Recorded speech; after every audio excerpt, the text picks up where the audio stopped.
Bienvenue à tous à cette nouvelle édition du Dialogue avec. Nous sommes aujourd'hui vendredi 17 mai 2024. Nous sommes heureux aujourd'hui de vous retrouver encore. Nous aurons notre invité que vous avez vu dans les annonces bientôt, mais il est temps de saluer d'abord tous ceux qui nous suivent à travers les réseaux sociaux, notamment à travers YouTube, à travers Facebook, à travers Instagram, mais aussi à travers X ou Twitter. Alors aujourd'hui, vous avez vu dans nos annonces, dans les affiches, nous recevons aujourd'hui Monsieur Jean-Marc Kabunda. Bonsoir Monsieur Kabunda. Bonsoir Père Jean-Pierre. Alors, merci beaucoup d'être avec nous aujourd'hui. Donc, vous êtes notre invité. Nous allons découvrir votre parcours de vie aujourd'hui et parcours professionnel aussi. Alors, nous aurons notre équipe pour vous accompagner, même si certains membres ne sont pas là ou peut-être vont nous rejoindre un peu après. Mais nous avons le professeur Alfred Chango depuis la France. Alors, prof Alfred, bonsoir et bienvenue encore. Bonsoir Jean-Pierre et puis bonsoir à Jean-Marc Kabunda et merci encore. Bonsoir, voilà, merci professeur Alfred d'être avec nous. Et nous aurons aussi celui qui nous parlait toujours de l'histoire, rappel historique, monsieur rappel historique, donc la rubrique que nous aimons tant puisque ça nous rappelle les faits historiques, notamment en République démocratique du Congo, c'est monsieur Benjamin Babunga. Alors, monsieur Benjamin Babunga, on voit bien la République démocratique du Congo. Alors, bienvenue et bonsoir. Aussi à vous, depuis le Niger, à Niamey. Bonsoir Père, bonsoir également à notre invité Kabound et bonsoir à tous ceux qui sont en train de nous suivre actuellement. Merci. Alors, merci beaucoup. Alors, nous allons d'abord commencer à donner la parole à notre invité. Nous l'avons présenté, Jean-Marc Kabunda. C'est une figure bien connue en République démocratique du Congo, son pays. Alors, il va un peu nous parler d'abord de lui-même. Il se présente d'abord, il salue aussi les auditeurs qui nous suivent à travers différentes plateformes des réseaux sociaux. Alors, monsieur Jean-Marc Kabunda, si vous pouvez alors maintenant vous adresser un peu à nos téléspectateurs qui nous suivent, les gens qui nous suivent à travers les réseaux sociaux, notamment sur Twitter ou X, et à travers aussi YouTube.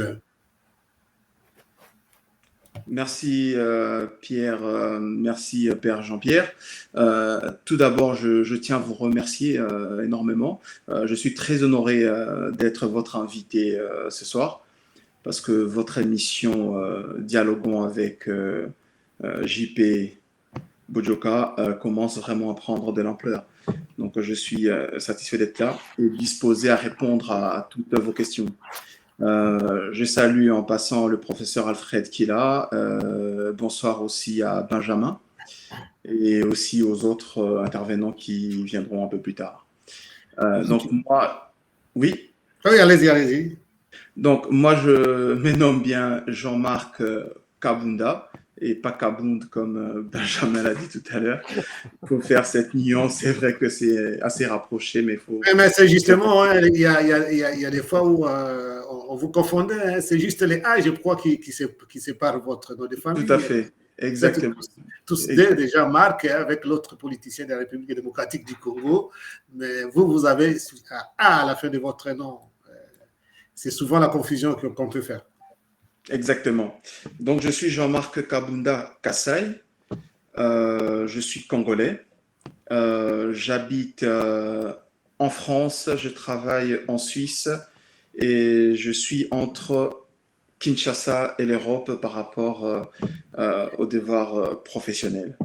Alors, c'est ce que nous allons découvrir maintenant, monsieur Jean-Marc Kabunda. Nous allons vous découvrir un peu davantage pour que les gens vous connaissent un peu plus davantage, puisque souvent, on connaît le nom de la personne, on sait un peu ce qu'il fait dans la vie. Vous êtes connu surtout comme acteur politique, mais peu de gens, probablement, savent votre parcours de vie, qu'est-ce que vous avez fait avant qu'on connaisse Jean-Marc Kabounda que nous connaissons maintenant. Alors, nous allons commencer par le parcours d'abord scolaire et académique, sûrement. Vous pouvez commencer à partir de l'école secondaire sans parler de l'école primaire. Comme ça, un peu, nous savons à qui nous avons affaire aujourd'hui. D'accord, très bien. Merci, Père Jean-Pierre. Je veux juste revenir un tout petit peu en arrière, mais ça sera assez rapide parce que c'est intéressant quand même que le Congolais sache. Donc, moi, je suis né à Rougari. Pour ceux qui ne connaissent pas Rougari, c'est au nord Kivu, à une trentaine de kilomètres de la ville d'Egoma. Donc, c'est un petit village dans les collines. Donc, je suis né à Rougari, à l'époque où mon père travaillait au parc national de Virunga, à l'IZCN, donc l'Institut zaïrois à l'époque de la conservation de la nature, où il était assistant à la station de la Ruindi. Donc voilà, je suis né à Rougari. Ensuite, lorsqu'il a été muté comme conservateur au parc national de Lupemba, donc au Katanga, à la station de Lusinga. Et donc là, j'ai débuté l'école maternelle à Lubumbashi, l'école primaire. Et ensuite, il a encore été muté, vous savez, les fonctionnaires de l'État. Donc, il a été muté au Nord Kivu, mais cette fois-ci au parc de Virunga, mais secteur ouest, c'est-à-dire à la station de Muchora. Pour ceux qui connaissent Muchora, c'est vers Beni. Donc, c'est là où je vais commencer l'école primaire, à Beni, à l'Institut d'avenir de Beni, donc l'IAB, pour ceux qui connaissent. Donc, je vais faire l'école primaire à Beni.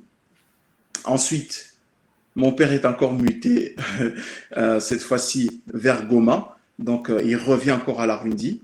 Et là, je vais continuer mes études primaires et commencer le secondaire. Donc là, nous sommes déjà dans les années 92-94. Donc, je vis à Goma avec mon frère et mes parents sont à la Rundi. Et donc, de temps en temps, le week-end, ils montaient à Goma pour nous voir parce qu'on était tout petits. Donc, on louait un appartement avec une personne qui nous gardait. Et je salue cette personne-là en passant, qui est aujourd'hui garde-parc à Rumangabo. Il s'appelle Paluku, que je n'oublierai jamais parce que c'est une personne vraiment qui s'est occupée de nous dès le bas âge jusqu'à ce qu'on parte. Donc là, nous sommes dans les années 94-96 jusqu'à ce que la guerre éclate qui a commencé par le génocide au Rwanda en avril 94 avec l'assassinat d'Habyarimana. Donc nous sommes à Goma et on vit cette guerre-là et tous les réfugiés rwandais qui viennent à Goma et c'est là où tout est parti en fait. Donc on va vivre 2 ans de calvaire et plein de réfugiés un peu partout. Et il y a les différentes maladies qui commencent à arriver, la choléra, voilà. Et ce qui fait que quand l'AFDL va commencer à appuyer fort, qui commence à Ouvira et qui commence à progresser, et donc en 96, donc 96, eh bien, nous allons partir à Kinshasa. Mon père, lui, qui était conservateur, il va rester jusqu'à la fin et jusqu'à ce qu'il puisse aussi partir, mais par d'autres chemins vers Kisangani pour arriver jusqu'à Kinshasa. Donc ça, c'était un peu le parcours primaire. Donc secondaire, donc à Beni, j'ai étudié pour avoir des références. C'est à l'Institut des volcans de Mama Sangara, pour ceux qui connaissent. Et donc en 96, j'arrive à Kinshasa pour continuer le secondaire et les humanités. Et donc là, je serai inscrit au collège Saint-Ophile de Lemba, chez les pères jésuites. Donc voilà un peu pour le parcours, tout ce qui est primaire et humanité, et donc jusqu'à obtenir mon diplôme d'État, donc bac, en, comment on dit encore au Congo, en section, je crois section maths physique, donc scientifique, plus précisément en maths physique, et donc là je vais obtenir mon diplôme d'État avec 74%. C'était un petit regret parce qu'on était un peu en concurrence avec un de mes camarades, et donc lorsque j'ai mon diplôme d'État, je devais aller à l'UNIKIN, mais personnellement, j'avais refusé d'aller à l'UNIKIN parce que je voyais déjà comment nos aînés galéré pour se rendre à l'université, comment ça se passait, comment dans les amphithéâtres c'était bondé des mondes, les conditions n'étaient pas réunies. Et moi, comme j'avais déjà à cette époque-là une autre vision, je savais ce que je voulais faire, ce que je voulais devenir plus tard. Donc j'ai insisté auprès de mes parents pour qu'ils puissent faire du tout leur possible de pouvoir m'envoyer à l'étranger pour suivre mes études universitaires. Donc c'est comme ça que j'ai mis la pression. Hein. Donc en tant qu'enfant, voilà, j'ai mis un peu la pression. Et avec les moyens qu'on avait, mes parents ont pu me trouver un visa. C'est comme ça que je me suis rendu en France. Et donc j'arrive en France en 2000, parce que l'examen d'État à Kinshasa, c'était en 2000. Donc j'arrive en 2000, j'avais 18 ans. J'arrive en France, à Paris. Et donc là, j'essaye un peu de... Parce que c'est très compliqué quand on arrive en France et qu'on n'a pas un visa d'études. C'est très compliqué de pouvoir tout de suite s'inscrire à l'université, donc c'est un peu compliqué. Donc, j'ai vu, alors là, je comprends que vous êtes Ok. allé en France sans d'abord avoir une inscription à l'université, c'est ça? Exactement, exactement. Parce que je n'avais pas tous les filons, je n'avais pas un réseau ici en France, je n'avais pas les infos, comment est-ce que je pouvais me débrouiller de Kinshasa, avoir déjà une inscription en France à distance, je n'avais pas tout ça. Donc, ce qui fait que je suis parti, je suis arrivé en France, chez la famille, et c'est sur place que je commençais maintenant à me renseigner, et là, on découvre certaines réalités qui sont compliquées, difficiles, et qu'on n'imaginait pas de loin. Donc, voilà. Et alors, comment est-ce que ça s'est terminé quand même? Donc, Alors, c'est vous n'avez intéressant. pas pu vous inscrire ou bien quoi? Voilà, on veut savoir la suite de l'histoire. C'est là où ça devient intéressant. Donc quand j'arrive en France, ben, je suis très social. Déjà à Kinshasa, je joue au football, donc je suis sportif. Et j'arrive en France aussi, je joue au football. C'est quelque chose, ça permet de pouvoir aussi pas s'intégrer, mais de s'imprégner dans la société, faire des connaissances, parler aux gens. Et c'est comme ça que je me suis fait des amis. Et tout de suite, je me suis renseigné, ils m'ont donné des informations. Donc, je vais m'inscrire à 2 universités, à Pierre et Marie Curie, donc Paris-Sorbonne, Paris 6, et aussi la deuxième université, c'était vers Antony, pas Châtenay-Malabry, j'ai oublié le nom, mais ça va arriver. Et donc là, je vais m'inscrire dans les sciences. Et donc, je reçois la réponse, c'est Pierre et Marie Curie qui m'accepte, donc à la Sorbonne. Et donc là, je m'inscris en première année des licences parce que c'est le système LMD. Ils ont commencé un peu plus tôt. Donc licence, master et doctorat.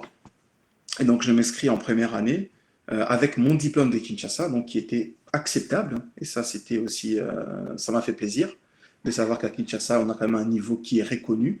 Donc je me suis inscrit en première année des licences et c'était en sciences et technologies. Donc c'était un peu plus général.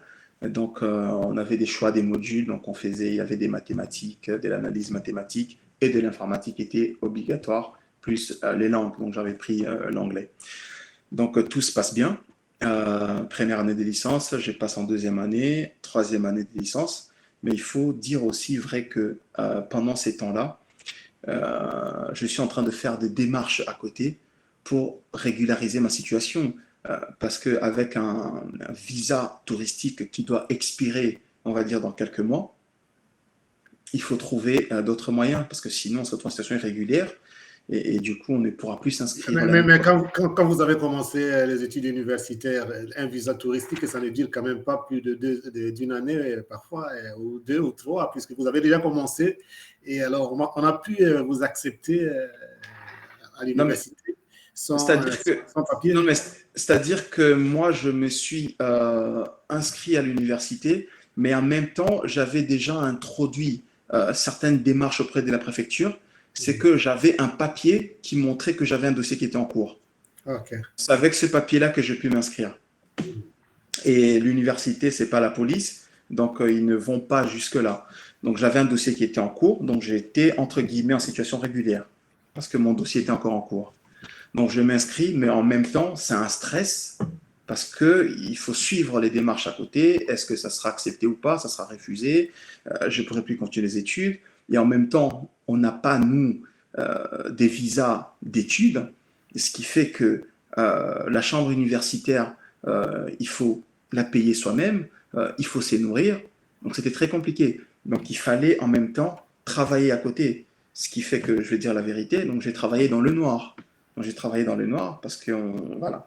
Et c'était assez compliqué. Donc, après le cours, il fallait aller travailler, ou alors très tôt le matin, il fallait travailler. Moi, j'ai fait ce qu'on appelait préparateur des rayons, c'est-à-dire dans des centres commerciaux. Je travaillais dans le rayon laitier, où j'ai rangé des yaourts. J'ai rangé les yaourts dans des rayons. Et ça, il fallait commencer très tôt dans les magasins avant que les supermarchés n'ouvrent. C'est-à-dire que tu te réveilles à 4 heures du matin. À 5 heures du matin, on commence le travail jusqu'à 7h30. Et là, je file, je prends les transports, je prends le RER, donc le train, je prends le bus et je vais à la fac. Donc, il faut avoir cette motivation-là, surtout quand on n'a pas les parents avec. Les parents sont loin. Il faut vraiment se lever des beaux matins. Et on arrive à la fac, il faut étudier. Et vous savez, à la fac, je ne sais pas comment ça se passe à Kinshasa, mais j'ai trouvé quand même que c'était un peu dur parce que c'est du matin au soir et après, il faut enchaîner la bibliothèque. Après la fac, on ne rentre pas dormir. Il faut aller à la bibliothèque parce qu'il y a des partiels à préparer, il y a des examens à préparer, il y a des évaluations. Et il y a certaines personnes à l'école, vous le savez tous, il y en a qui captent vite, il y en a, ils doivent répéter, ils doivent travailler plus que d'autres pour comprendre. Et il y en a qui ne comprennent pas. Donc, on avait formé des groupes de travail pour que nous puissions tous être au même niveau. Et ce qui fait qu'après la fac, on allait à la bibliothèque François Mitterrand à Paris, on travaillait jusqu'à tard la nuit, et là, il fallait rentrer. Et je peux vous dire qu'on mangeait que pâtes, steak. Et c'est là où d'ailleurs j'ai appris, moi, à la chambre universitaire, que je pouvais faire du riz au micro-ondes. Et ça, quand je... Alors c'est vraiment un récit très intéressant, hein, ça nous captive. Et alors, on ne va pas vous laisser parler seul comme ça pour essayer un peu de profiter de cette histoire qui est très intéressante. Voilà ce que je disais dès le départ, qu'on connaît les personnes quand ils sont visibles au niveau d'activité, au niveau politique, comme c'est votre cas, mais on ne sait pas les aventures que les personnes ont eues avant d'être ce qu'elles sont. Donc, ça commence à être intéressant. Alors, nous allons continuer avec vous. Le temps de saluer aussi notre membre de notre équipe qui vient de s'associer à nous. C'est M. Fortuna Ekuchu depuis l'Allemagne. Alors, bonsoir Fortuna. Bonsoir cher père, bonsoir à notre cher invité, que je salue chaleureusement et j'espère qu'on aura l'occasion durant l'émission d'échanger. Alors, merci beaucoup et bienvenue, Monsieur Ekuchu, membre aussi du Dialogue avec. Alors, on va continuer, Monsieur Kabounda Jean-Marc. Le temps de vous faire parvenir à une petite salutation qui vient de quelque part. Il y a notre ami qui est en Afrique du Sud, c'est le graphiste en fait du Dialogue avec, Monsieur Abou, Yves, Monsieur Abou, le patriote qui me demande de vous saluer. Donc, Abou Patriote, voilà. Je les salue énormément. Et voilà. Alors, nous allons continuer à suivre votre histoire puisque c'est vraiment une histoire intéressante, une aventure même, comme on peut dire. Alors, la suite, vous avez appris, vous le dites, à faire la cuisine à travers micro-ondes, ainsi de suite. C'est la vie des étudiants, en fait. Exactement. Donc, je salue Monsieur Fortuna qui nous a rejoints. Donc, voilà, donc c'est un peu la vie des étudiants. Il faut savoir se débrouiller. Donc, c'est comme ça que j'ai appris à faire la cuisine avec les maigres moyens. Donc, j'ai continué l'université et là, je fais la connaissance à la fac d'une amie, Amel, qui sera toujours tout le long avec moi. Et comme par hasard, on se retrouvera à chaque fois à choisir les mêmes modules à chaque fois et on se retrouve dans les mêmes TD, donc dans les travaux et dans les mêmes amphis souvent. Et c'est comme ça qu'on va évoluer avec certains camarades. Et je me rappelle qu'à l'époque, avant de finir la licence, alors, lorsque je suis arrivé en France, j'avais toujours voulu garder en moi les racines du Congo, parce que moi, j'ai grandi au Congo, donc jusqu'à mes 18 ans. Donc, j'avais encore ce Congo-là qui résonnait en moi. ma culture, la langue, la cuisine, la politique, tout ça, c'est des choses que je ne voulais pas Que perdre. vous avez porté avec vous. Exactement, je ne voulais pas me détacher. Et donc, ce qui fait que je me disais, il faudrait que je fasse quelque chose pour mon pays. Donc, même si je suis parti, mais je sais qu'un jour, je reviendrai. Et même à distance, il faut que je fasse quelque chose parce que je connais la situation, je connais comment les gens vivent, je connais comment les enfants de mon âge galèrent et je dois faire quelque chose. Donc, j'ai mis en place à l'université une association AJAC qui existe jusqu'aujourd'hui. Donc, c'était l'association Jeunesse Active pour le Congo. Et donc, j'ai intéressé quelques camarades de la fac, c'était des Congolais aussi, mais il faut aussi le dire, c'est qu'à Paris, dans les grandes universités, peut-être que vous allez me contredire ou confirmer ce que je dis, par rapport à la Belgique, on n'a pas beaucoup de Congolais dans les universités. Il n'y a pas beaucoup de Congolais à Paris, dans l'université. Peut-être aujourd'hui, mais franchement, quand je suis arrivé à l'époque, les Congolais, je peux le dire, on n'était que 3 dans toute l'université Sorbonne Paris 6. Donc, il y avait une fille et un autre garçon, et un autre qui est arrivé, on était 4 au total. Vous imaginez? Alors qu'il y avait beaucoup de Sénégalais, beaucoup de Tunisiens, beaucoup d'Algériens. Donc, avec ces 4 amis, on a formé l'association. On a aussi intéressé d'autres Congolais, d'autres universités. Et on a commencé à se réunir dans des salles d'études au sein, comment on appelle ça, au sein de campus universitaires. Donc, on avait des salles d'études. Donc, on a commencé à se réunir au moins une fois par mois pour essayer de réfléchir, de mettre en place qu'est-ce que nous pouvons faire, comment est-ce que nous pouvons promouvoir la culture du Congo ici, là où nous sommes, essayer de faire quelques forums à notre université, inviter des artistes, peintres, tout ça. Donc, on avait mis tout un projet en place pour le faire. Et au fur et à mesure qu'on avançait, ben, on perdait certains amis, d'autres qui changeaient d'université ou qui changeaient de pays. Et du coup, la flamme commençait à s'éteindre un tout petit peu. Mais on avait quand même gardé l'ossature. Donc, on finit notre licence en sciences et technologies, en mathématiques. Et là, on passe en master. Et là, il faut se spécialiser. Donc, j'ai choisi les statistiques. Donc, je vais commencer mon master en statistiques. Première année et jusqu'à avoir le Master 2 en statistique. Et donc, à la fin, il faut faire un stage de fin d'études pour valider son Master. Et ça, je peux le dire que c'était encore quelque chose parce que j'ai du mal. J'ai du mal à trouver le stage. Alors que d'autres amis, camarades qu'on avait, avaient déjà trouvé des stages même bien avant la fin du cursus. C'est-à-dire qu'il y avait des profs qui aidaient certains à trouver des stages. Et nous, c'est une forme de racisme. Donc ça, il faut le dire aussi. Nous l'avons vécu. Nous l'avons vécu. Et ce sont des Alors, avant de vous laisser continuer, je voudrais d'abord faire parvenir, comme nous sommes là, puisque après il y aura des questions, mais ce sont des gens qui vous saluent. Hein. Peut-être que vous le connaissez. Hein. Bonjour, disons Jean-Marc, bonjour de la part de Rich, c'est ça qu'on prononce? Rich c'est mon grand frère, donc Rich Kabunda.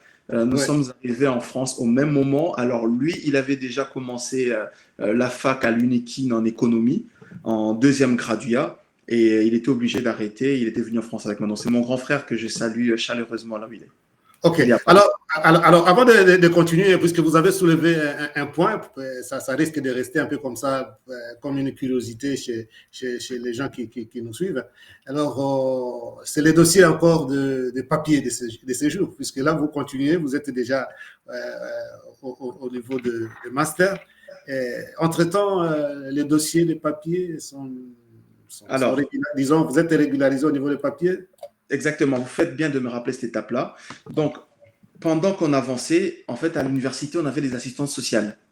Donc, on avait le CROUS. Donc, le CROUS, en fait, c'est un organisme qui est mis en place pour les étudiants, pour tout ce qui est chambre, cité universitaire, toutes les démarches, on va au CROUS, pour tout ce qui est restauration, pour tout ce qui est abonnement à la bibliothèque, pour tout ce qui est assistance sociale.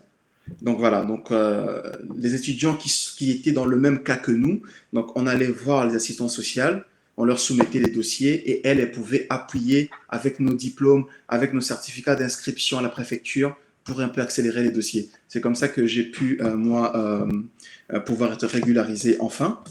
Et donc, j'avais une carte à l'époque un récépissé. On donnait un récépissé, je pense, de 6 mois. C'était un grand papier vert comme ça. Et je peux vous dire que la première fois que j'ai eu ce récépissé-là, je suis parti directement à Kinshasa. Voilà. Donc, Pour dire, voilà, enfin, je suis en paix et j'ai mes papiers en règle, alors on peut non, mais voyager c'est vrai facilement et rentrer. parce que ça faisait au moins 3-4 ans que j'avais pas vu ma mère, j'avais pas vu mon père. On était très attachés parce que durant toute la vie qu'on a passée ensemble, que ce soit à Goma, à Lubumbashi, on était tout le temps ensemble. Et du jour au lendemain, on était un peu séparés. Ça me manquait aussi. Je peux dire qu'il y a des moments où le soir, on a des blues, on pense à la famille. C'est dur, surtout quand on a 18 ans, 19 ans. Et donc, dès que j'ai eu mon récépissé, je suis parti à Kinshasa voir mon père, voir ma mère, mon père qui était malade, qui était souffrant. Et lorsqu'on vous appelle, voilà, il est hospitalisé, il a ça, insuffisance cardiaque, insuffisance rénale, tout ça, c'est des choses qui vous traversent l'esprit. Vous n'êtes pas concentré aux études, vous avez des problèmes de régularisation, vous devez travailler, votre père qui est malade, vous n'avez pas assez d'argent pour envoyer à Kinshasa pour l'aider. Donc, tout ça, ce sont des choses, il faut être vraiment fort psychologiquement et nous sommes pour assumer. Alors, nous allons essayer d'aller un peu vite puisque le temps va nous faire à la fin, puisque c'est quand même une histoire intéressante que nous sommes en train de suivre là pour vraiment vous découvrir. Hein, quand on voit Jean-Marc Kaboun là, sur les réseaux sociaux, bon, on ne sait pas ce qui se cache derrière. Là, on découvre vraiment beaucoup de choses. Alors, essayez un peu d'aller vite. Donc, la situation, avec la partie, elle est régularisée. Elle est régularisée, donc je trouve un stage, comme on dit, par piston, par le biais d'une collègue qui connaissait une entreprise qui cherchait quelqu'un qui avait mon profil. Et donc, je vais faire mon stage à l'INRA, qui est l'Institut national de recherche agronomique à Paris. Et donc là, j'ai fait mon stage de fin d'études. Le sujet, c'était les licitations pour l'évaluation des risques microbiens alimentaires. Donc, c'était une approche probabiliste. Et donc, j'avais mis en place un outil probabiliste qui devait aider les experts lors d'une contamination microbienne qui arrive dans un pays. Et donc, cet outil-là devrait aider à l'expert à pouvoir donner un score pour savoir à quel stage on est en termes de contamination microbienne. Donc, j'avais travaillé avec de chercheurs mathématiciens. Donc, j'ai mis en place un outil, on va dire c'était un outil Excel avec du codage visual basique derrière. Qui donnait un score avec des graphes. Voilà, je vais passer rapidement là-dessus. Et donc, j'ai eu la chance aussi de participer à la rédaction d'un article là-dessus qui est aujourd'hui publié dans le journal officiel de l'Institut national des statistiques de la France. Vous pouvez vérifier ce site web. Donc, ça, c'était déjà une première réussite. Donc, j'obtiens mon Master 2. Alors là, je postule en France pour trouver du travail. Je ne trouve pas. Très compliqué. Et donc, j'avais dit que j'avais une amie en licence qui s'appelait Amel. On était amis au début. Et ce qui fait qu'au final, je suis sorti avec cette fille qui est ma femme aujourd'hui, la mère de mes enfants. Donc, qui était déjà mon amie depuis la fac. Donc, jusqu'à ce que nous nous sommes mis ensemble. Et donc, on a fini par se marier. Et juste après notre mariage, elle a trouvé un travail. Donc, elle a été débauchée en Belgique par un grand laboratoire américain pharmaceutique, GlaxoSmithKline, GSK. Et donc là, on quitte la France, on va en Belgique. Et donc, j'arrive en Belgique, je postule là-bas. Et donc là, je suis aussi... Voilà, alors nous avons fini le parcours scolaire et académique. Et nous allons peut-être prendre une petite pause et puis revenir à vous. Nous allons d'abord entendre notre rubrique rappel historique avec Benjamin Babunga. Rappel historique. Bonjour Padré, et encore une fois, merci à Jean-Marc Kabounda cette fois-ci, je viens de le prononcer. C'est vraiment bien de voir des jeunes qui arrivent dans un contexte nouveau et qui parviennent effectivement à se frayer leur chemin. Alors, Jean-Marc Kabounda, à travers cette rubrique, je suis appelé à revenir sur certaines dates qui coïncident avec la semaine durant laquelle nous tenons l'émission. Et là, nous sommes la semaine du 13 au 19. Donc, je vais essayer de prendre quelques dates sur cette semaine-là et des événements majeurs qu'on a observés en RDC. Alors, je vais d'abord aller avec la date du 14 mai 2000. où l'on a assisté à un massacre au niveau de la localité de Katogota, dans le territoire d'Ouvira. Et là, c'est la période durant laquelle cette partie du pays est sous contrôle du RCD.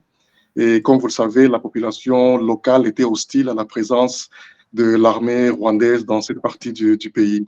Alors, ce jour-là, il y a un officier rwandais qui est en transit entre Bukavu vers Uvira.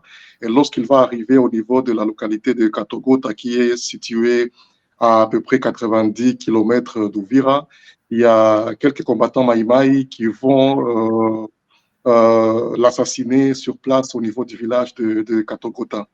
Et comme c'était le cas dans le passé, ou plutôt pendant cette période-là, comme ça a été le cas avec le massacre de Kasika, chaque fois qu'il y avait un officier qui était assassiné dans un village, on s'attendait toujours à des représailles parce qu'on estimait que la population a collaboré avec l'ennemi. C'est ainsi que dans la soirée, il y a toute une armada d'éléments du RCD qui va investir la localité de Katogota et on va tuer jusqu'à 300 personnes et cela est bien documenté à travers le rapport mapping, les personnes qui ont été tuées, soit à l'arme légère ou encore carrément brûlées à travers leur maison. Donc le massacre de Katogota est bien documenté à travers le rapport mapping où on a eu à perdre autour de 300 personnes. Le deuxième événement que je voudrais rappeler, c'est la date du 15 mai 1964. Et là, on va encore rester dans cette partie du pays, notamment la ville d'Uvira, qui à l'époque était une cité, lorsqu'il va tomber entre les mains des combattants ou des rebelles de Simba. C'est ceux-là qu'on appelait les Moulele Mai à l'époque. Et ça, c'est vraiment une particularité de cette partie du pays parce que toutes les rébellions que le pays a connues ont commencé par cette petite localité.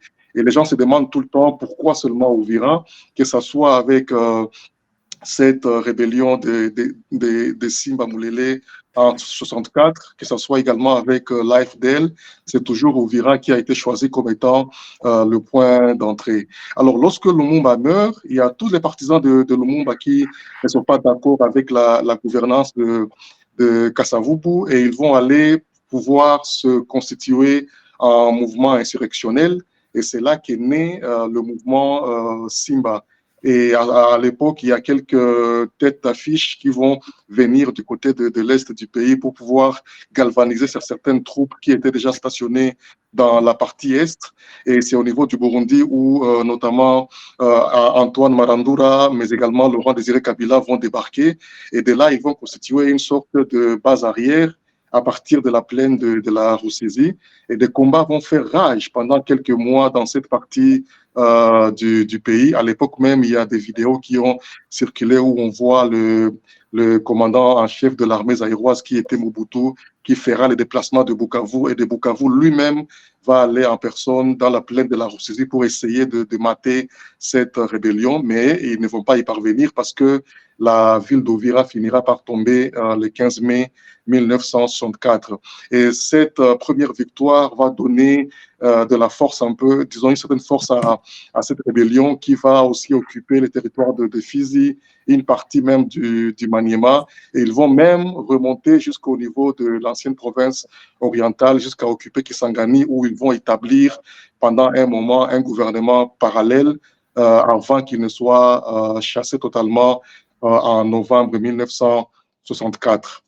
Le troisième événement, c'est la date du 16 mai, qui reste aussi très capitale et symbolique dans l'histoire de la RDC, parce que c'est le jour où le maréchal Mobutu, après 32 ans de règne, a décidé de quitter Kinshasa en toute hâte pour aller vers ses terres natales de Kawele. Et de là, le lendemain, il finira par quitter le Zaïre. Alors, à ce moment-là, il y a l'AFDL qui a occupé toute la partie est du pays et la progression semble continuer vers la partie ouest du pays. Il y a une grande bataille qui va se tenir dans la localité de Kenge, mais à partir du 13-14 Keng, qui était considéré comme étant le dernier verrou, va carrément tomber. Et là, on va assister à un retour des éléments de la DSP vers Kinshasa. Et le 16 au matin, si on lit les témoignages de ceux qui ont écrit par rapport à ces événements, on comprend que tous les généraux vont s'approcher de Mobutu pour lui faire savoir qu'ils ne sauront plus le protéger et qu'il était de son intérêt de pouvoir quitter la capitale.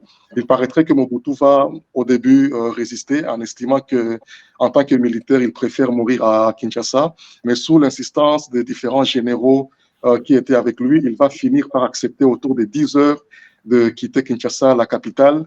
Et là, il y a une vidéo qui est restée virale jusqu'à ce jour où on voit le cortège du maréchal quitter Kinshasa en toute hâte, où il va prendre l'avion en Djili jusqu'à Agbadolit, et de là, il va aller à Kawele. Malheureusement, ce ne sera qu'un séjour de courte durée parce que dès le 17, avec l'avancée des troupes de l'AFDL de ce côté-là, de la province de l'Équateur, il sera obligé de prendre un nouvel avion pour aller carrément chez son ami Gnassingbé Yadema au niveau du Togo. Donc, c'était ainsi que finissait le règne du maréchal après 32 ans de règne.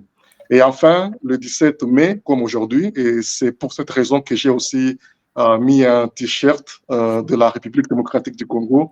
C'est un jour capital parce que c'est ce jour-là où les troupes de l'AFDL vont investir Kinshasa, la capitale. Moi, j'ai eu la chance d'être à Uvira lorsque la cité est tombée et je me rappelle avoir été présent lorsque Anselme Massassou Ndaga est arrivé pour le premier meeting après la prise de la localité d'Uvira. Et lorsque Massassou est en train de s'adresser à la population, il dit, écoutez, considérez désormais Mobutu comme étant une histoire du passé. J'étais tout petit, tout jeune, et je me rappelle que tous les aînés qui étaient avec nous, lorsqu'on a fini le meeting, ils étaient en train de contester et de se dire, ça c'est des aventuriers. Nous, on connaît Mobutu, comment il a toujours été.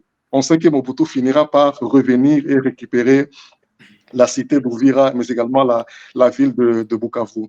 Mais la progression avec laquelle cette rébellion a eu à occuper les différentes villes jusqu'à atteindre Kinshasa le 17 mai 1997 plutôt, nous a tous étonnés. Donc ce jour-là, Kinshasa tombe officiellement et le régime Mobutu prend fin.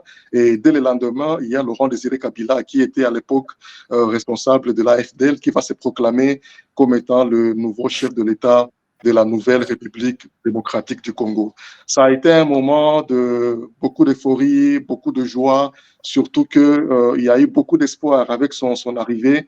Malheureusement, c'est des moments qui n'arrivent pas tout le temps auprès d'une nation. On n'a pas su capitaliser cela et voilà ce que nous vivons aujourd'hui parce qu'on a raté effectivement cette révolution du 17 mai 1997. Donc voilà les quelques événements que j'ai sélectionnés pour cette semaine par rapport aux différentes dates que j'ai présentées. Merci. En tout cas, merci beaucoup, Benjamin, pour ces rappels historiques qui nous enrichissent. Hein. C'est le cours d'histoire pour nous rappeler certains faits du passé. C'est un passé encore récent, mais souvent on peut les oublier quand vous nous les rappelez. Alors, un petit commentaire, quand vous suivez comme ça ces rappels historiques, Monsieur Jean-Marc Kabunda, qu'est-ce que ça vous rappelle? Un petit commentaire, 30 secondes. Non, mais Benjamin fait un travail remarquable. Moi, je le suis sur Twitter depuis des années.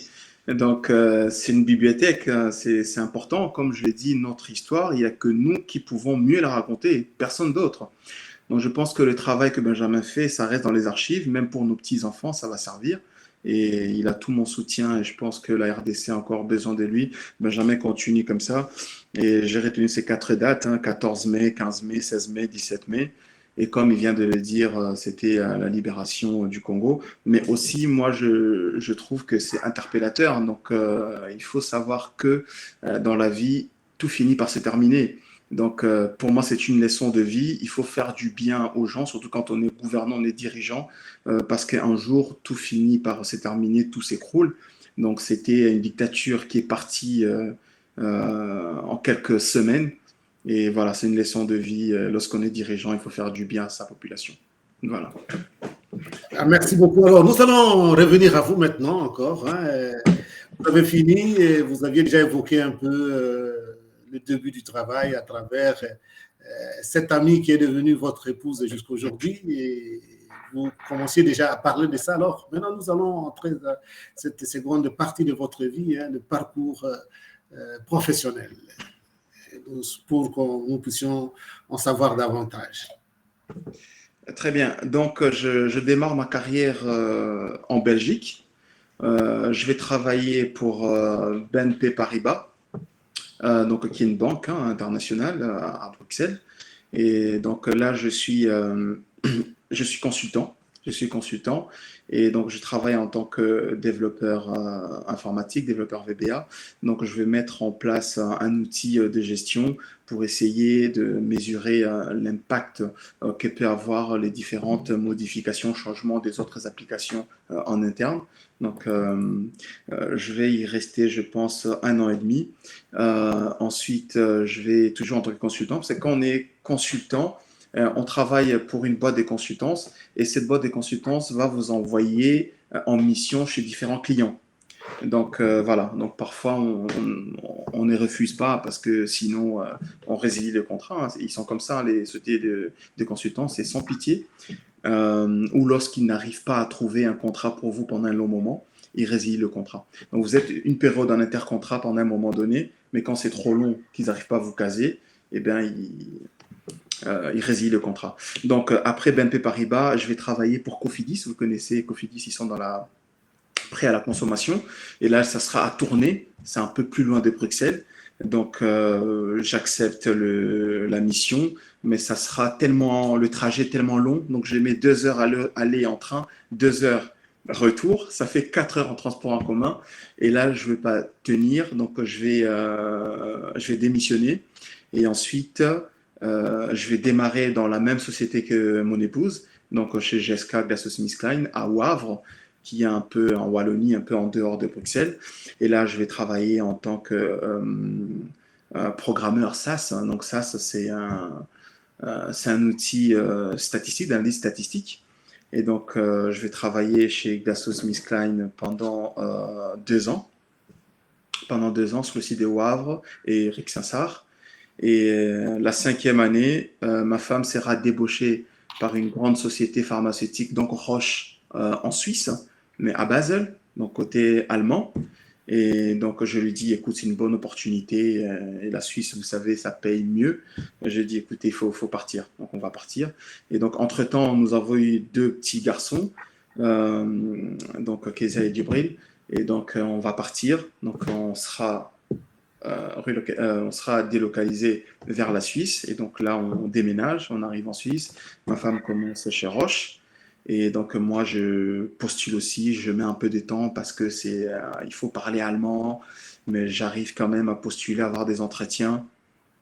Et là, je tombe chez Novartis, donc le concurrent de la société de ma femme Roche, de Novartis aussi, qui sont dans la fabrication, vous connaissez, des vaccins, des médicaments. Et donc là, je vais être embauché en tant que chef de projet parce qu'à l'époque, ils devaient faire une migration vers Windows 365, c'est-à-dire que tous leurs outils Excel, Access qui étaient développés en Visual Basic sous Windows 10 n'étaient plus fonctionnels. Donc, il fallait un développeur, un programmeur qui doit venir pour s'assurer que tout fonctionne bien et corriger les différents bugs pour tous les 600 programmeurs de Novartis à travers le monde. Donc, je vais leader ce projet-là jusqu'à la fin.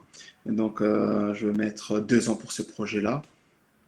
Et ensuite, je vais m'engager avec... Est-ce que vous, pour un peu nous fixer, est-ce que vous pouvez un peu nous parler des années là, en commençant déjà par ce que vous dites là, le travail au niveau de Suisse, c'est quelle année? Alors là, on est déjà en 2016. On est en 2016, j'arrive en Suisse à Bâle. Et donc là, je travaille pour Novartis. Et c'est à cette époque-là même que je vais activement entrer en politique. Donc en 2016, en faisant la rencontre de monsieur Martin Fayoulou à Paris.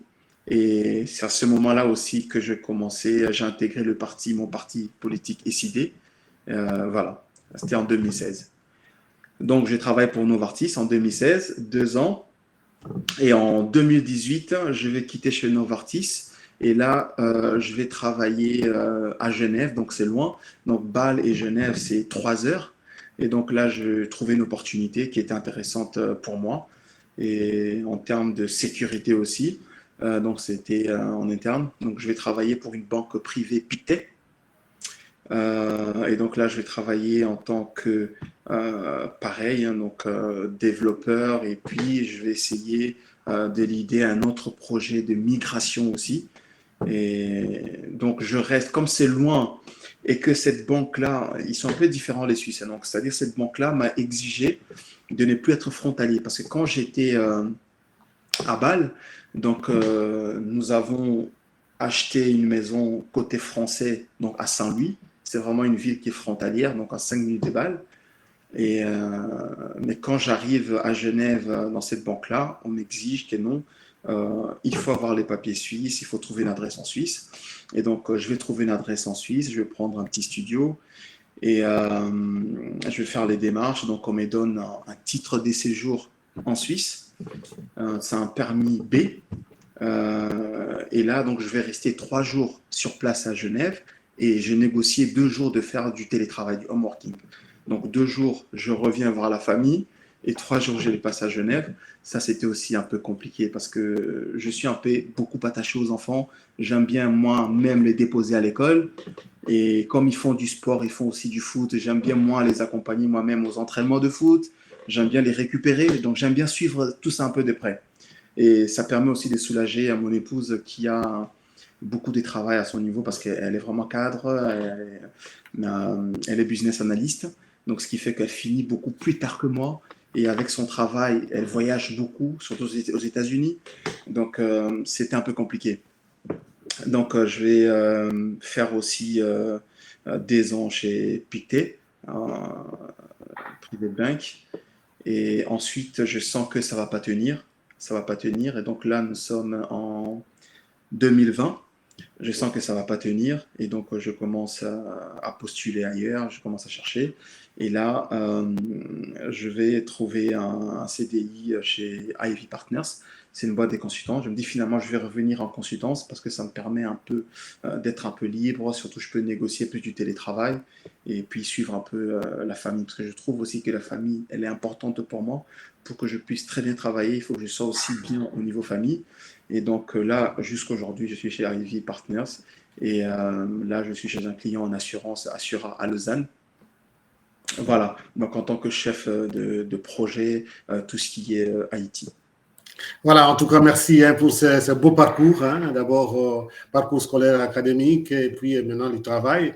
On sait que souvent en Europe, ce n'est pas facile de trouver des travail intéressants comme le travail que vous avez eu dans des entreprises sérieuses et vous avez la chance encore toujours de trouver un nouveau travail. Et puis voilà, et maintenant on va passer à des séries de questions, d'abord avec moi, des dialogues, mais avec aussi les autres, même avec les téléspectateurs qui nous suivent.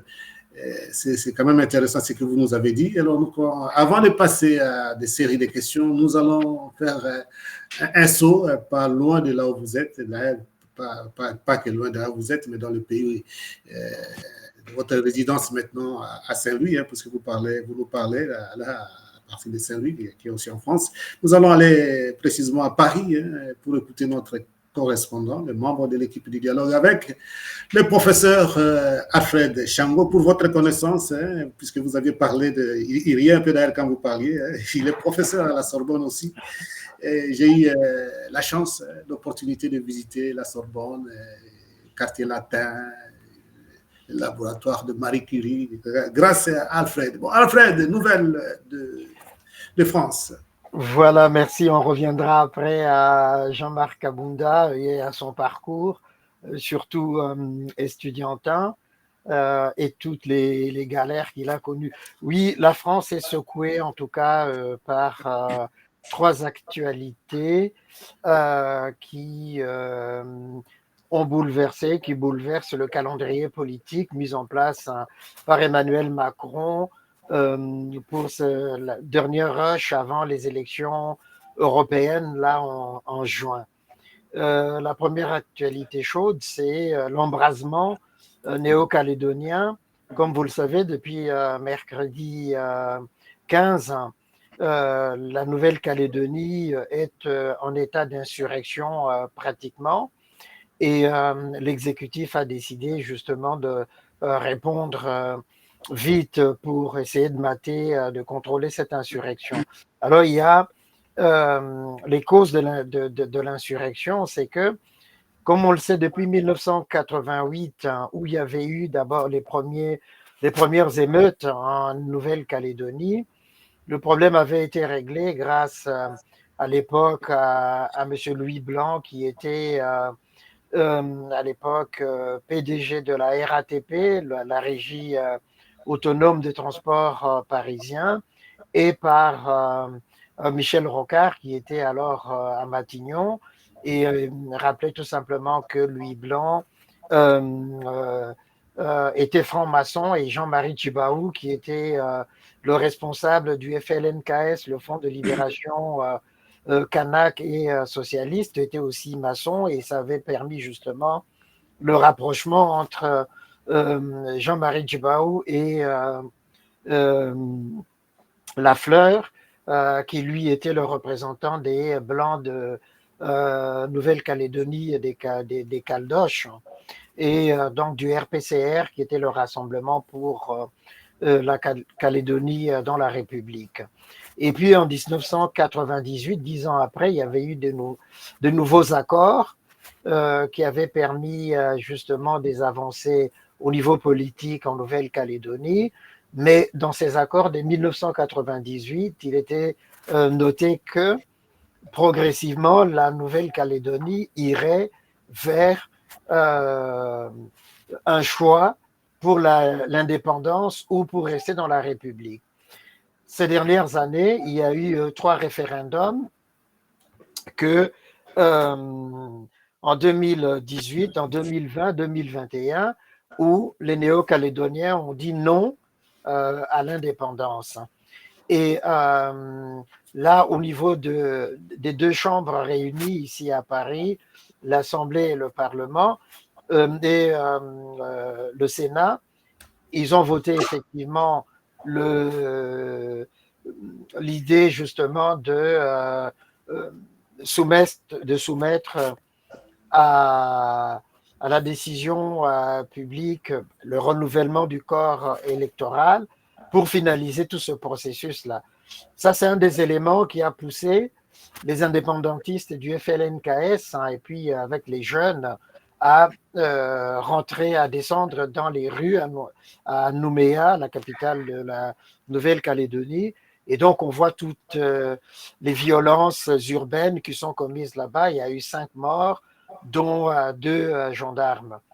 Donc, ce soir, les choses se calment encore un tout petit peu, mais il y a des quartiers qui sont encore sous contrôle des jeunes insurgés.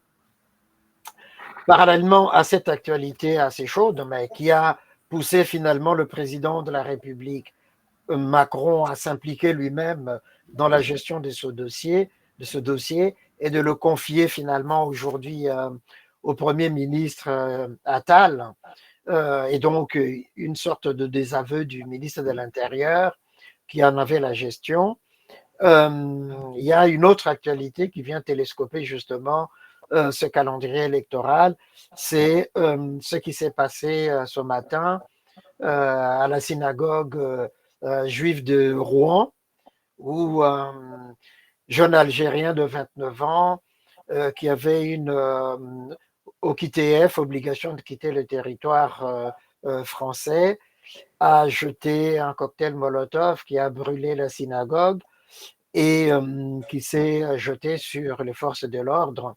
Il a été abattu ce matin et donc c'est un acte antisémite, hein, qui rentre dans plus de 300 actes antisémites qui ont été commis en France depuis le déclenchement de la guerre à Gaza et puis depuis les massacres du 7 octobre de l'année dernière en Israël et puis la riposte disproportionnée de Benjamin Netanyahu.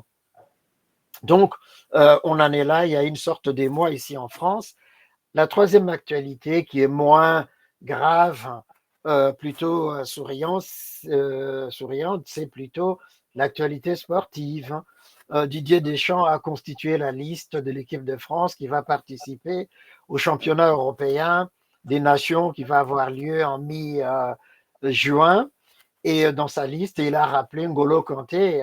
Ça parle partout justement de ce retour de N'Golo Kanté dans l'équipe de France, en espérant effectivement qu'il apportera quelque chose de plus à cette équipe de France qui est un peu entraîne. Enfin, bon, il y a aussi le feuilleton Mbappé. Il y a eu, mais justement, un clash avec son président Nasser El-Khelaifi, parce qu'il a décidé justement de partir. On ne sait pas vers quelle destination, mais je subodore que Jean-Pierre connaît la destination. Voilà un peu les quelques informations actualité de France. Merci beaucoup. En tout cas, merci beaucoup, Alfred, professeur Alfred, pour ces nouvelles de France. Et nous allons maintenant courir rapidement, puisque le temps vraiment commence à nous manquer. Le parcours de vie de M.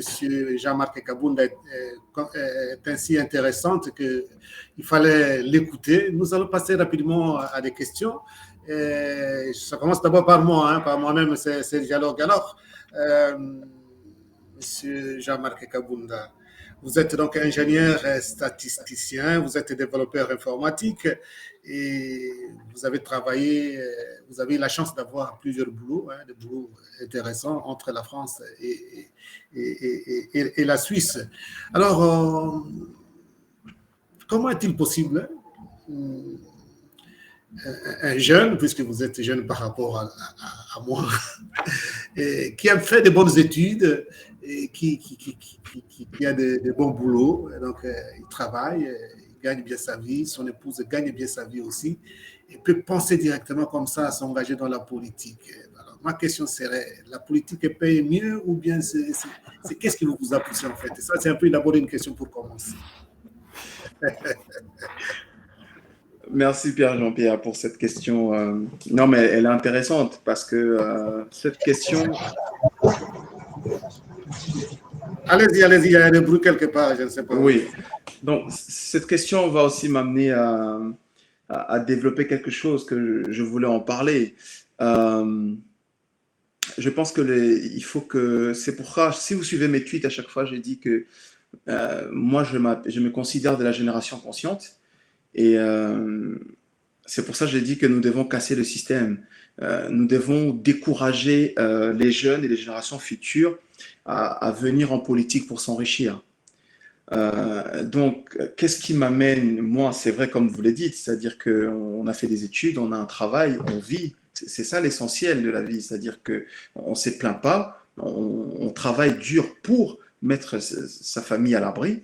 Et pourquoi faire la politique, justement? C'est parce que on trouve que le pays ne va pas bien, ça il faut se le dire. Et maintenant, on se dit, ben, moi, à mon niveau, qu'est-ce que je peux faire? Donc, moi, dans ma vision, je ne voulais pas attendre que les autres fassent les choses pour moi ou pour mon pays. Donc, je ne voulais pas être un simple spectateur dans le gradin, mais je voulais aussi devenir acteur, c'est-à-dire apporter quelque chose, apporter mon expertise.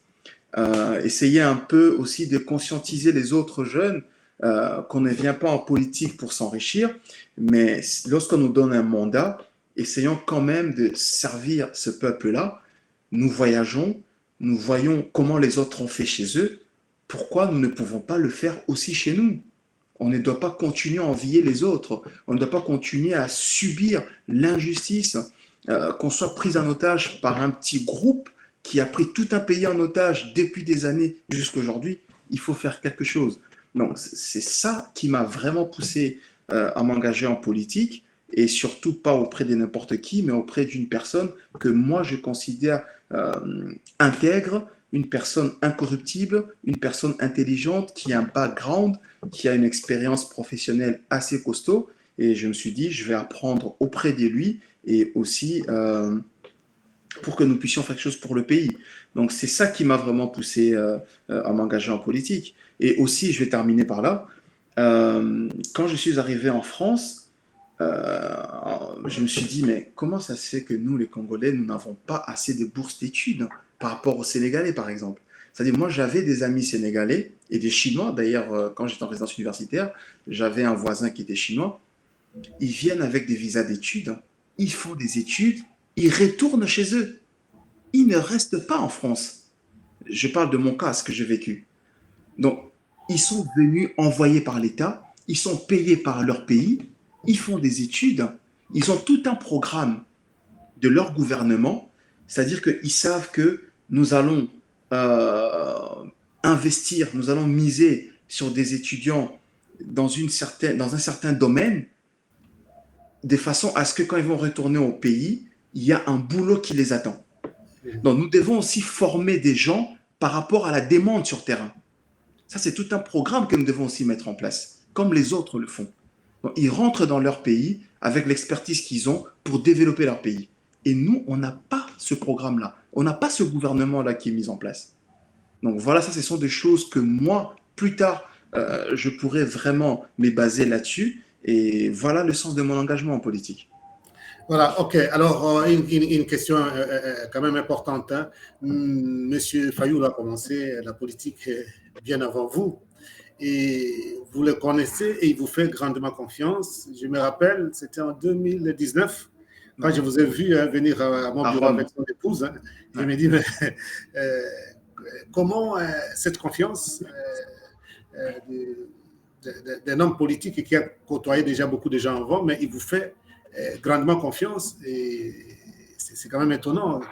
Qu'est-ce qui l'a frappé chez vous? Ça, c'est une des questions, puisque vous ne vous êtes pas connu avant. Vous, quand on suit un peu votre itinéraire, vos parcours de vie, vous avez passé beaucoup de temps dans l'Est de la République démocratique du Congo, puis vous êtes venu en France, et M. Fayoulou a commencé la politique, et il est en âge, il est votre papa, et cette grande confiance qu'il a eu en vous et en vos noms même comme son responsable de communication, pas de son parti, si j'ai bien compris, mais vous êtes responsable de communication de M. Fayoulou.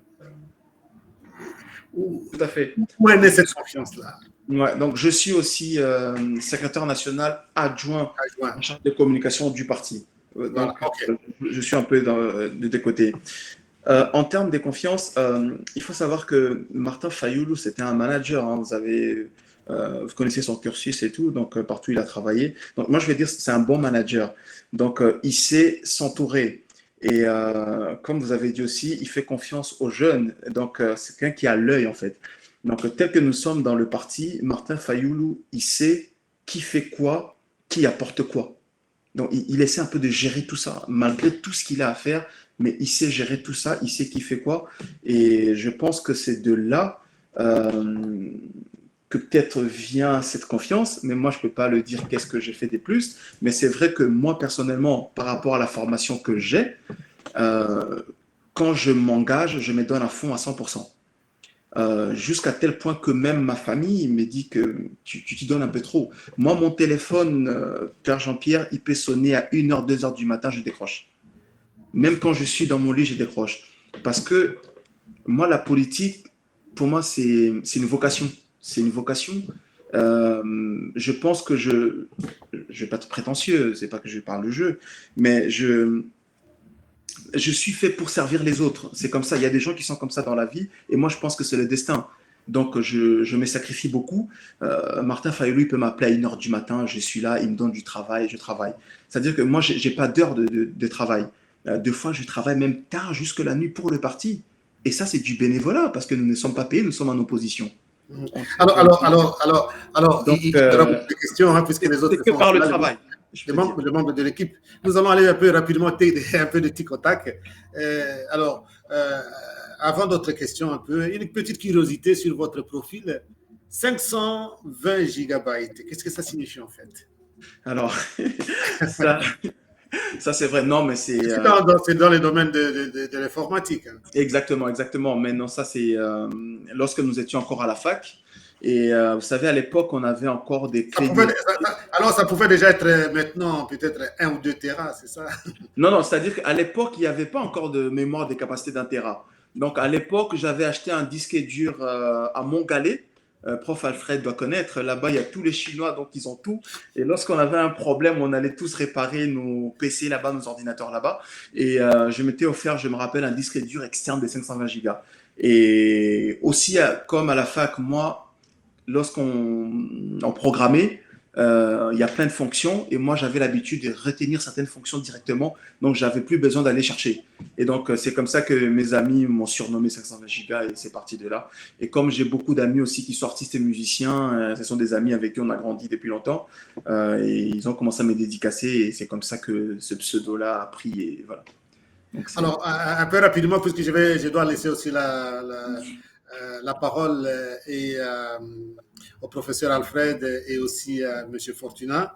Et aussi, je vois qu'il y a ceux qui nous suivent, hein, les téléspectateurs sont en train d'écrire, hein, il faut leur donner l'opportunité. Alors, un peu de questions qui ne demandent pas beaucoup de réflexion ni de développement. Regret de la vie, quel regret vous avez de la vie jusqu'à présent? Rien ou quoi? Le regret que vous avez, le regret de la vie. Un regret quelque part, ou bien quoi? Ou bien vous ne regrettez pas? Non. Franchement, moi, je me dis que j'ai pas de regret parce que à chaque fois que j'ai échoué, j'ai appris. Donc, c'est comme ça que j'ai essayé de me forger psychologiquement. J'ai pas de regret, franchement. On n'a pas de regret jusqu'à présent. Non. Votre modèle de vie, c'est qui? Alors, dans quel domaine? Bon, en général. En général. Non, mais je pense que j'ai deux modèles. Si vous le permettez, j'ai deux modèles. Le premier, c'est mon père parce que c'est un battant. C'est un battant. Tout ce que je suis aujourd'hui, c'est grâce à lui. Quand on est conservateur dans un parc national, on va en patrouille pendant 2 jours. Il laisse la famille, il marche dans la forêt la nuit. Il a travaillé pour ce pays. Et malheureusement, aujourd'hui, il n'a pas de retraite, il n'a rien. Mais bon, c'est le Congo. Donc, c'est mon premier modèle. Et mon deuxième modèle, c'est mon père, pas spirituel, mais mon mentor en politique, c'est Martin Fayulu. Voilà, ok. Alors, reconnaissez-vous avoir des ennemis ou des ennemis adversaires dans la vie? Énormément. Surtout en politique, même c'est un peu partout, et même dans l'entourage, les amis, il y a beaucoup d'ennemis, on reçoit beaucoup d'attaques. Mais bon, on est chrétien, on prie et c'est important de se blinder spirituellement avec la prière. Et ça, c'est quelque chose, peut-être que certains ne vont pas le croire, mais nous sommes des Bantous. Ça, je peux vous le dire que oui, il y a beaucoup d'ennemis, il faut faire attention. Alors, vous avancez bien dans la vie, mais on rêve toujours de l'avenir.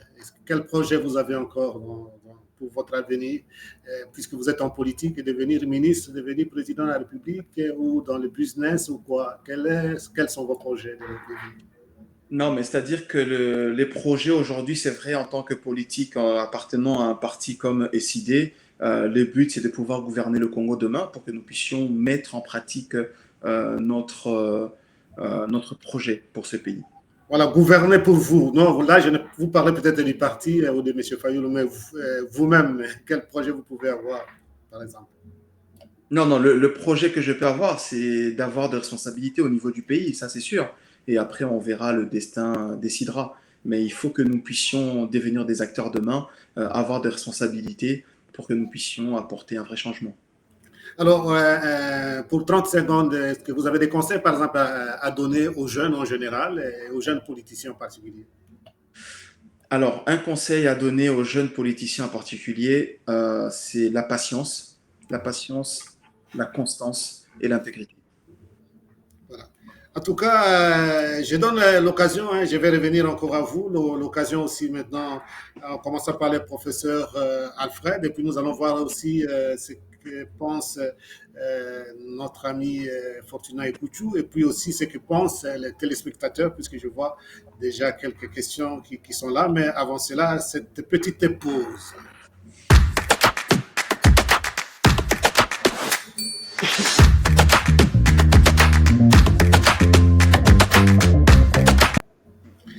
Voilà, c'est une façon de faire un petit coucou à notre graphiste et donc membre aussi du dialogue avec, à sa manière, Monsieur Abou le Patriote qui nous suit, hein, puisque j'ai vu qu'il a envoyé même une question là. Alors, mais on donne d'abord la parole au professeur Alfred.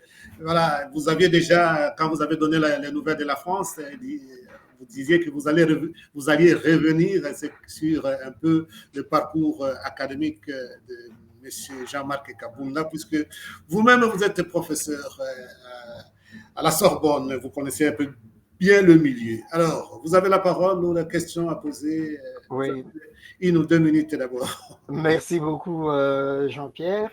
Non, mais je voulais revenir sur son parcours parce que c'est un parcours qui est assez exemplaire et que beaucoup des jeunes Africains, mais des jeunes Congolais ont connu ici à Paris. Certains n'ont pas eu sa persévérance à lui, Jean-Marc Kabounda. Ils ont abandonné en cours de route parce qu'effectivement, le rythme travail tôt le matin et puis la fac et puis la bibliothèque, etc. C'est pesant. Il faut effectivement le vouloir pour le faire. Ça, c'est un. Deux, quand on n'a pas de bourse, et c'est le cas de beaucoup d'étudiants africains d'ailleurs en général, c'est très compliqué. Ils sont aujourd'hui, moi j'en vois beaucoup, qui ont du mal à terminer, par exemple, leur master, parce qu'ils passent tout leur temps au travail. Ça, c'est d'un. De deux, par rapport, parce qu'il a soulevé le problème des Congolais, c'est vrai, il n'y a pas beaucoup dans les facs parisiennes, mais en fait, à l'époque, il y avait des foyers, des poches où se retrouvaient beaucoup d'étudiants zaïrois de l'époque. Alors, à Lille, dans le nord de la France, un bon paquet de Congolais étaient là-bas, à l'université de Lille. Ensuite, à Caen, à l'université de Caen, il y avait beaucoup de Congolais là-bas. Et puis, dans la région parisienne, à l'université de Nanterre. À l'université de Nanterre. Mais rarement vraiment dans Paris, intramuros. Ça se comptait sur les doigts de la main. Et donc, voilà. Mais je disais très exemplaire parce qu'il y a cette question de la persévérance qui est là. Et je pense que c'est un exemple modèle dans la mesure où effectivement il est parti de Kinshasa et puis il est arrivé en France et puis il a continué, etc. Moi, ma question est celle-ci. On voit très bien que dans tout ça, à la fin, il y a la responsabilité familiale, responsabilité professionnelle, responsabilité politique. Et moi, ma question, c'est par rapport à la jeunesse congolaise, parce il est jeune. Qu'est-ce que lui pense vraiment de la jeunesse congolaise, Kinshasa, et par rapport à celle que lui a connue à Kinshasa ou à Bukavu, Goma, Lubumbashi, enfin Katanga, aujourd'hui, et comme il est engagé dans la politique, qu'est-ce qu'il pense de cette jeunesse-là? Merci, prof Alfred. En tout cas, je vous ai écouté religieusement. Merci en tout cas encore. Pour répondre à votre question directement, ce que je pense de la jeunesse, surtout à Kinshasa ou ailleurs, hein, partout où je suis passé, je pense que cette jeunesse a beaucoup de potentiel. Cette jeunesse, elle est résiliente. Cette jeunesse est très intelligente, mais je pense qu'il manque un suivi derrière. Il manque un suivi, il manque des structures pour éclore le génie. Et tout ça, vous savez très bien, c'est lié à la gouvernance du pays. Donc, encore une fois, ça justifie mon engagement. Donc, ici en Europe, vous êtes professeur, vous voyez, il y a tous les moyens qu'il faut. Quand on est à la fac, il y a le restaurant à la fac, il y a les moyens qu'il faut. On a, à l'époque, ce n'était pas les passes Navigo, mais on avait des titres des transports. On a les bibliothèques à disposition, on a les ordinateurs à disposition, mais ces moyens-là, on ne les a pas forcément au Congo et pas partout. Peut-être dans les universités privées. Les résidences universitaires, vous voyez les conditions à Kinshasa, c'est voilà. Donc tout n'est pas réuni. Donc moi je pense que notre jeunesse a tout ce qu'il faut. J'ai d'ailleurs un ami de la même promotion en 2000. Aujourd'hui, là, il est aux États-Unis. Il travaille à la NASA carrément. Et pour montrer déjà le niveau, il est docteur aujourd'hui. Donc je pense que cette jeunesse-là, elle essaie de se débrouiller malgré elle. Aujourd'hui, le niveau a baissé. Je vais tous les ans, je suis à Kinshasa. Franchement, je pense que le niveau même de l'enseignement a baissé et même le niveau des diplômés a extrêmement baissé et il faut vraiment repartir de la base.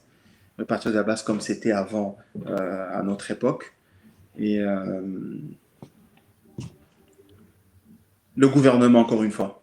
Le gouvernement, encore une fois, et je pense que ça doit partir de là. Il faut vraiment qu'il y ait un budget colossal là-dessus. Si vous voyez, j'avais tweeté, je crois, il y a 2, 3 jours, si vous voyez, si vous faites la somme des montants qui sont détournés chez nous, franchement, si vous faites tout ça depuis, on va dire, je peux mettre même 10, 20 ou 30 ans, aujourd'hui, nous aurions des écoles, des renommées, nous aurions des hôpitaux, nous aurions des autoroutes, on aura tout ça.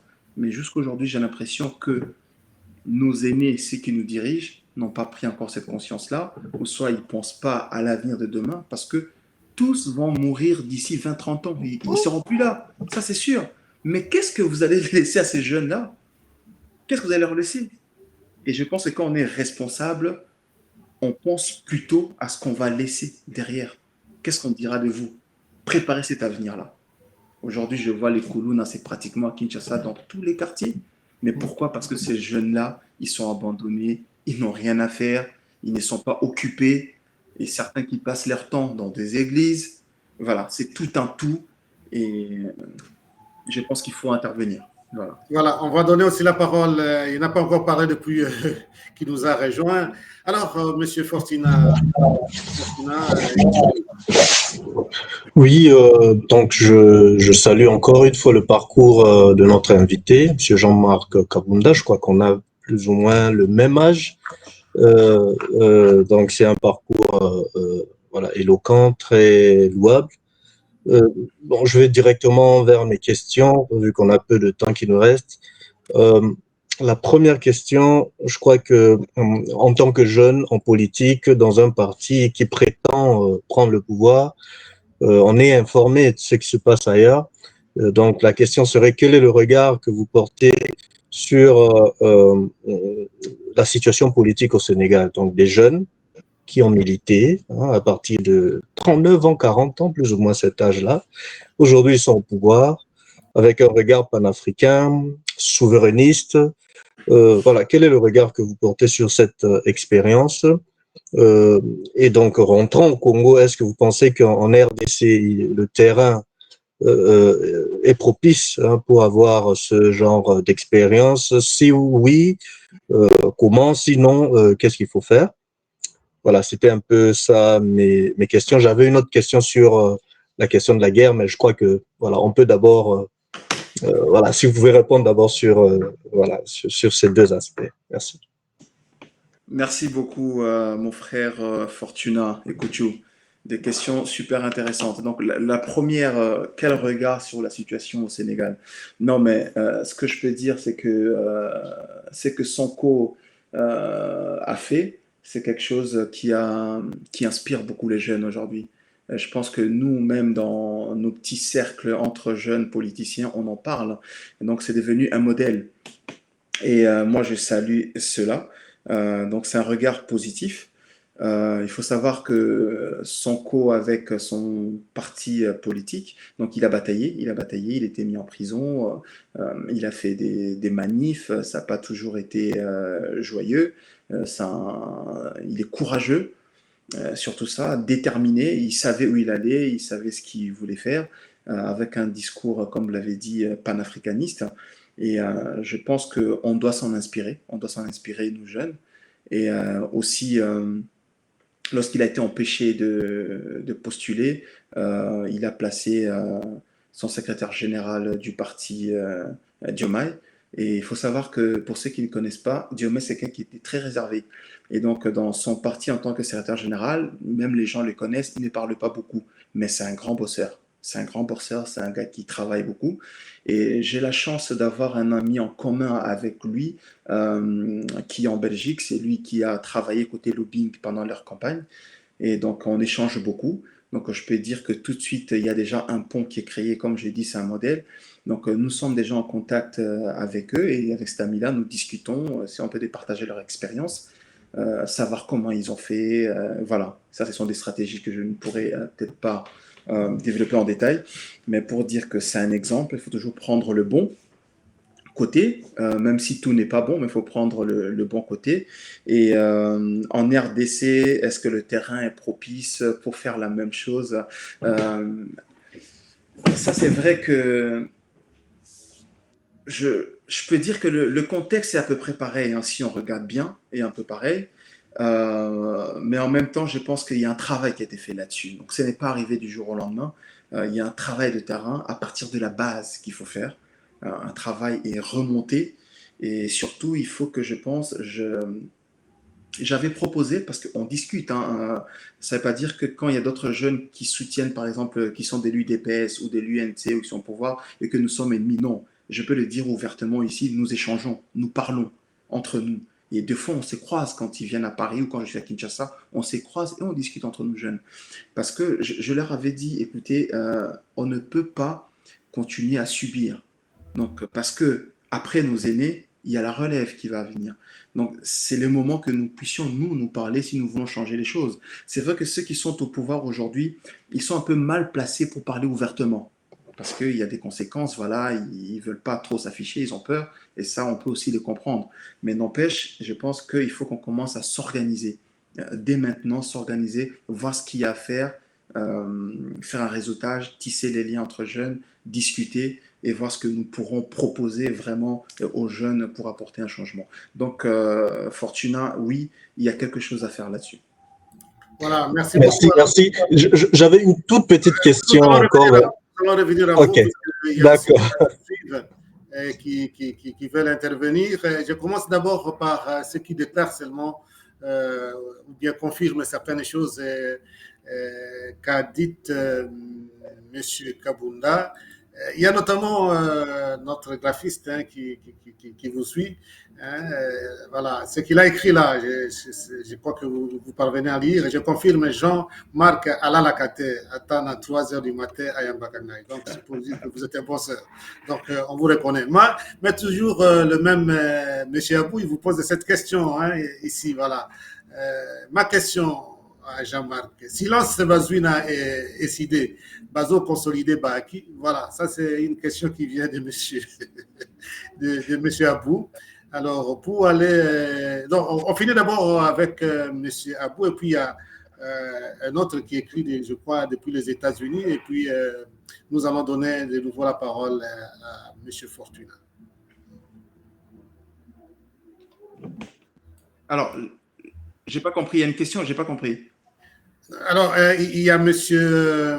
Abou qui a dit ceci. Hein? Oui. Voilà. Alors, il a écrit ceci. Il dit ma question à Jean-Marc. Okay. Silence Bazuina et Sidé. Hein? Bazo consolidé Baaki. C'est ça sa question. D'accord. Selon lui, et Sidé ne parle plus beaucoup. Si j'essaie d'interpréter ce qu'il a écrit. Non, alors, non, mais je. Consolider les acquis. Ça, c'est la question du monsieur. Oui, je vais répondre rapidement. Donc, je pense qu'à un certain moment, il faut que, comme l'avait dit Kabila d'ailleurs, hein, même si ce n'est pas mon modèle en politique, quand on prend la parole, il faut que cette parole soit plus forte que les silences. Donc, deux fois, il faut se replier stratégiquement. Et donc là, on y travaille. On a eu la convention dans le conseil national du parti. Nous avons réorganisé certaines choses en interne. Nous avons publié les différentes positions qui ont été prises lors du conseil national. Maintenant, nous allons vers la convention de la MOUCA. Et donc, Martin Fayoulou, il parle. Hein, je crois que Abou suit les différents tweets du président Martin Fayoulou. Donc, il s'est exprimé au sujet des massacres à Bunagana, par rapport aussi au changement de la Constitution. Non, donc nous parlons, nous ne sommes pas silencieux et en même temps, nous travaillons. Voilà. Ok. Avant de donner encore la parole à ceux et celles qui nous suivent, ma question aussi, c'est une curiosité, je reviens un peu là-dessus. Comment est-ce que vous parvenez à travailler en fait tout en vivant en Europe? C'est online ou bien à travers les réseaux sociaux avec votre parti? Ça, c'est une question. Vous pouvez me répondre après, mais je passe d'abord aussi la parole à ceux et celles qui nous suivent. Il y a Monsieur Jean-Clément Momboussi, je crois que c'est depuis les États-Unis. Il dit ceci: Greetings, Jean-Marc, je compatis à votre expérience. Donc, c'est une question. Je compatis à votre expérience face au tribalisme dans le monde universitaire et scientifique. J'ai connu la même expérience lors de ma spécialisation en médecine interne ici aux États-Unis. Courage. Alors, il parlait du racisme. Racisme. Voilà. Oui. Il ajoute racisme au lieu de tribalisme. Ouais. Voilà. Ça, qu'est-ce que. Voilà. C'est un peu. Ce ne sont pas des questions, mais. Non, mais c'est un peu un cas général. Il a raison. Donc, je salue le frère Jean-Clément Momboussi. Donc, je pense qu'il a, comme il a dit, il a aussi connu la même chose aux États-Unis. Donc, ça, c'est des choses que nous, Africains, nous rencontrons en tout cas beaucoup, que ce soit aussi dans le milieu académique ou même au milieu professionnel. Mais c'est des choses, tant que nous savons d'où nous venons et où nous allons, c'est des choses qu'il faut faire avec. Et parce que moi, je sais que plus tard, le goal, c'est Kinshasa. Donc, je suis venu, j'apprends et je repartirai. Donc, ces genres de racismes-là ne peuvent pas m'atteindre profondément. Donc, il faut être au-dessus de cela. Et les condamner, bien sûr. Et à propos de ma question, comment est-ce que vous arrivez à travailler tout en étant en Europe avec votre parti? Vous participez à des réunions online ou bien comment est-ce que vous faites? Tout à fait. Alors, c'est pas évident. Donc, j'ai toute une équipe de communicateurs à Kinshasa et nous avons aussi mensuellement des réunions que nous faisions sur Zoom, donc online, à distance. Et c'est comme ça que j'arrive à gérer un peu cela à distance avec des groupes WhatsApp et faire des réunions. Et aussi donc je me rends régulièrement à Kinshasa aussi. Voilà. Ok. Alors, Monsieur Fortuna, encore une question, une dernière. Oui, une dernière. Parce que l'autre, vous l'avez déjà posé, c'est voilà, j'étais aussi très curieux de savoir comment ça se passe, travailler, être responsable d'un parti aussi important à l'étranger. Voilà, Monsieur Jean-Marc nous a répondu. Voilà, c'est une question un peu plus de cœur. Je crois que pour faire la politique, il faut aimer quelque chose profondément de son pays. Qu'est-ce que vous aimez profondément du Congo? Wow. C'est une question simple mais difficile. Une question simple et difficile. Qu'est-ce que j'aime profondément du Congo? Je peux dire que j'aime tout, mais ce que j'aime profondément, c'est la nature que Dieu nous a offerte. Et cette nature-là, moi, j'aimerais bien la protéger. Vous savez, aujourd'hui, même tout le monde le sait, le bassin du Congo que nous avons, c'est lui qui va capter plus de carbone. Donc l'avenir, c'est vraiment en Afrique, toute la forêt que nous avons. Donc, je suis vraiment plus attiré par la nature que nous avons, les animaux que nous avons, les espèces rares qu'on ne retrouve pas ailleurs. Et moi, mon souci, c'est de pouvoir protéger tout cela. Donc, je suis très attaché à mon pays, je peux dire que j'aime tout, mais beaucoup plus la nature. Vous ferez mieux un ministre de l'Environnement, alors. J'en sais rien, mais je pense que on peut être polyvalent. Non, mais c'est ce qui me tient vraiment le plus à cœur. Mais il y a aussi le numérique, hein, donc qui a développé par exemple le Nigeria, le Ghana. Et ça, on le voit aujourd'hui depuis que les différents présidents sont là. Le numérique chez nous n'existe quasiment pas. Et c'est bien dommage. Et ça j'ai oublié de le dire d'ailleurs. Donc j'avais créé en 2012 une société informatique à Kinshasa. Le siège était à Limete côté industriel et j'avais engagé des jeunes qui sortaient de l'Unikin, mais des très bons développeurs. Et j'avais eu un marché avec une société qui fabrique des jus de fruits qui s'appelle Jumbo. Et on avait développé un outil de gestion des stocks. Et qui générait aussi des fiches de paie des employés. Et tout ça a été développé localement par des étudiants de l'Unikin. Donc, c'est pour dire que nous avons un capital humain que nous devons absolument développer. Voilà. Voilà, merci beaucoup. Hein. Il nous reste 2 ou 3 minutes. Le temps de donner aussi la parole encore au professeur Alfred s'il a une question ou un petit commentaire. Oh, juste parce que Jean-Marc Abunda a évoqué Ousmane Sonko et puis Bassirou Diomaye Faye. Je vais revenir rapidement là-dessus pour dire, mais effectivement, il a dit leur arrivée au pouvoir ne date pas d'aujourd'hui, que c'est un travail de fond qui a été fait. Et ma question est celle-ci. Est-ce qu'il pense que la jeunesse congolaise a suffisamment de culture politique pour accepter les sacrifices que la jeunesse sénégalaise a consentis avec des morts, plus de 60, des violences de toutes sortes, pour cet idéal-là politique, dire qu'il faut la constance, il faut le respect de la Constitution, il faut de la cohérence jusqu'au bout. Alors, très bonne question, professeur Alfred. Est-ce que la jeunesse congolaise a ces ressources-là? Moi, je pense que oui. Moi, je pense que oui, parce que nous l'avons vu, notre frère Benjamin nous l'a rappelé ici à l'entrée de l'AFDL à Kinshasa. Nous avons vu lors de la deuxième guerre qui avait éclaté lorsque Mouzé était là, comment les jeunes ont réagi. Et en même temps, il faut que le jeune puisse savoir pourquoi ils se battent. Ça, c'est important. Pourquoi est-ce qu'un jeune doit sortir dans la rue demain? Ça, il faut qu'il le sache.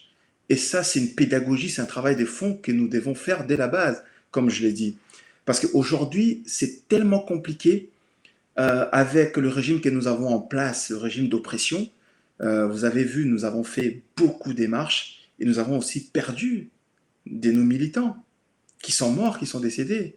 Donc nous avons un régime qui ne va pas hésiter d'interdire des marches, d'envoyer la police, de tirer à bout portant sur des manifestants pacifiques. Et donc, est-ce qu'il faut nécessairement envoyer des gens dans la rue à aller mourir, laisser leur famille? Je pense qu'il y a d'autres moyens de le faire aussi. Et donc, pour ça, moi je pense les fils du pays peuvent aussi se parler. Il y a aussi le dialogue. Donc, il faut aussi que les gens fassent ce travail-là pour faire comprendre aux gens, il y a la guerre à l'Est, ça se passe mal, un peu partout, à Kwamout. Est-ce qu'à un moment donné, les gens ne peuvent pas se mettre autour d'une table entre filles et fils du pays, se regarder droit dans les yeux et se parler? Alors, si en face, nous avons des personnes qui ne veulent pas écouter parce que ils sont dans la jouissance du pouvoir, en ce moment-là, je pense que les jeunes, on n'aura pas d'autre choix que de se prendre en charge. Parce que si nous ne le faisons pas, je pense que nos petits-fils profaneront nos tombes. Parce que nous sommes en train de tuer le combat de Lumumba. Lumumba s'est battu, il est mort pour ça. Et nous, quelle est la suite? Qu'est-ce que nous faisons aujourd'hui? Voilà. Je pense que nous avons les moyens et les ressources de faire face. Merci beaucoup. Nous sommes presque à la fin. Le temps de faire passer quelques messages de ceux qui nous suivent. Il y a d'abord quelqu'un que vous connaissez. Je crois que vous avez dit que c'était votre frère aîné. Bravo, Jean-Marc, fier de cette jeunesse consciente, en marche. Mais il y a aussi un autre qui nous suit, c'est monsieur Cassius Clay, c'est un boxeur américain qu'on a connu, mais peut-être que vous le connaissez, mais il se présente comme ça. Alors, il dit ceci: merci pour cette excellente émission scientifique. Merci pour le compliment, monsieur Cassius Clay. Félicitations pour Jean-Marc Kabound. Une seule question: pourquoi Martin Fayoulou copie aveuglément Étienne Tshisekedi? Bon, alors, selon moi, c'est M. Martin Fayoulou qui devait répondre, mais quand même, comme on a son communicateur là, voilà un peu ce Cassius Clay pose cette question. Qu'en dites-vous? Je ne pense pas qu'il copie. Après, c'est question de perception. Martin Fayoulou a travaillé longtemps aux côtés du Sphinx Étienne Tshisekedi. Donc, il le respecte beaucoup et ils ont travaillé ensemble longtemps. Et je pense que peut-être que s'il y a certaines positions qu'il prend et que ça ressemble à ce que faisait Étienne Tshisekedi, c'est tout à fait normal. Et donc, je ne pense pas qu'il copie. Il fait du Fayoulou, mais il vient de l'école de Tshisekedi. C'est tout à fait normal. Alors, nous sommes presque à la fin maintenant, Monsieur Jean-Marc Kabounda. Une petite question avant de vous donner le mot de la fin. Quelle impression vous avez de ces dialogues avec? Oui, Quelle impression vous avez du dialogue avec? De cette non, mais émission? le concept est magnifique. Donc, je ne connaissais pas avant. Donc, j'ai pu regarder d'autres émissions avant de venir à cette émission. Ce qui est intéressant ici, c'est que vous recevez un peu tout le monde et surtout les politiques, mais on ne parle pas beaucoup politique, mais plutôt la vie de la personne, son parcours. Et ça, je pense que c'est super intéressant. Et d'ailleurs, j'ai vu que Top Congo vient de faire la même chose. Ils vont commencer leur première émission cette semaine. Ça va un peu dans le même sens. Alors, si vous arrivez déjà à influencer d'autres personnes, bravo, c'est très bien. Et je pense que ça va cartonner aussi. Et non, non, le concept est très bon. Moi, je suis très flatté avec des intervenants, je vais dire, il faut le dire, hein, super intelligents. Le professeur Alfred, mon frère Ekouchou qui est là, Fortuna, et Benjamin qui est parti, qui nous Il y a régale à chaque beaucoup qui ne sont fois. pas venus aujourd'hui, hein. Il y a Madame Benjamin Oumba, je Patricia, crois qu'il est en train de nous exactement. suivre, hein.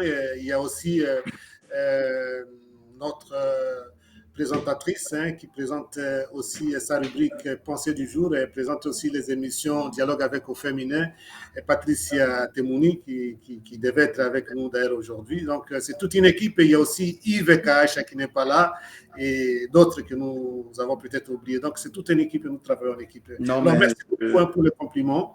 Et félicitations en tout cas et j'espère que vous allez continuer ainsi.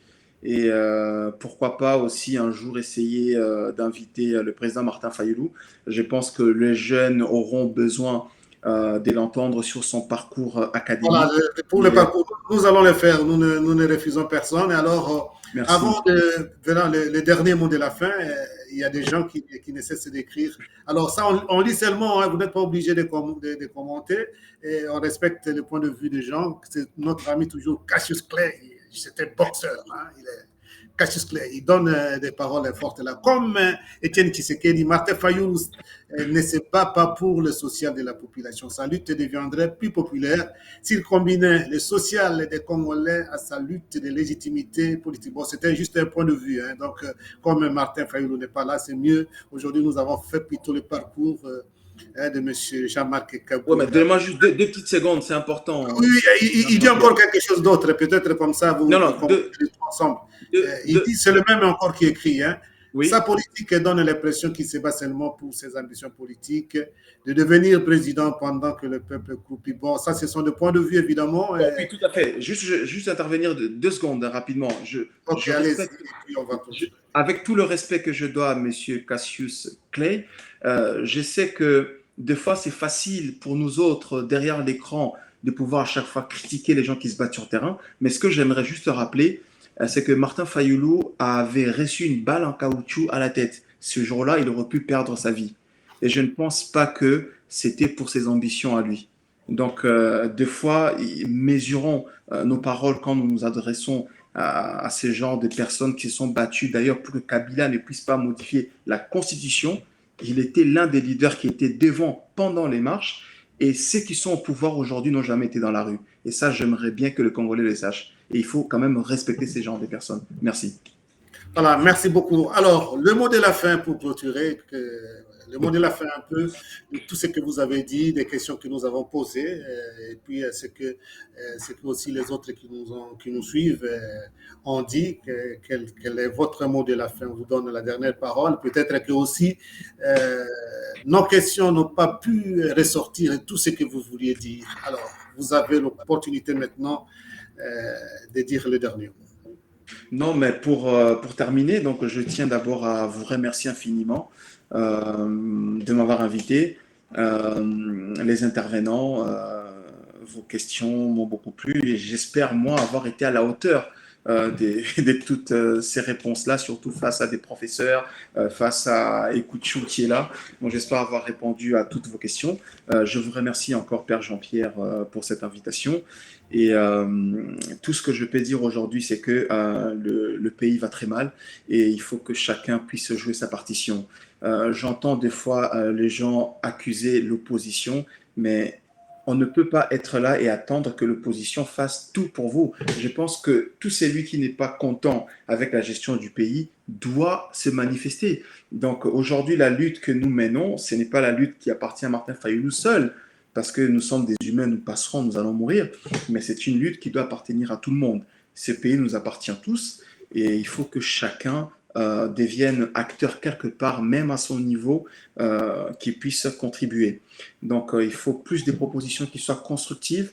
Et moi, j'en appelle aujourd'hui les Congolais à la cohésion nationale, à la réconciliation, parce que si nous n'avons pas de paix dans notre pays, nous ne pourrons pas développer les différents secteurs tels que le tourisme, par exemple, aujourd'hui au Congo. Donc, il faut vraiment que la paix revienne au Congo, surtout à la partie Est. Et pour ça, moi, je pense que la guerre ne pourra pas résoudre, les armes ne pourront pas résoudre cela. Il faut en tout cas que nous passons par une solution politique. Et tout le monde le dit. Donc voilà, à travers vous, je fais passer ce message, c'est ce que beaucoup de gens regardent suivant cette émission. Donc je fais passer ce message-là. Les jeunes, organisons-nous. Organisons-nous. Ne soyons pas pris en otage. Arrêtons de subir. Arrêtons de subir les aînés et surtout ceux qui ont échoué en termes de gestion de la République. Parce que depuis 1960 jusqu'à aujourd'hui, nous n'avons jamais été dirigés par les présidents qui étaient élus par le peuple congolais. Donc, à un moment donné, prenons-nous en charge, sortons de notre confort, organisons-nous pour demain. Et je vais finir, si vous le permettez, Père Jean-Pierre, de remercier quand même ma famille, parce que durant tout mon parcours, tout ce que j'ai raconté ici, n'eût été le soutien de ma famille, peut-être que je ne serais pas là. Donc, ma famille en général, de loin, de près, mes cousins qui ont toujours été avec moi et certains qui travaillent avec moi, franchement, j'en profite ici et mes tantes pour les remercier du fond du cœur.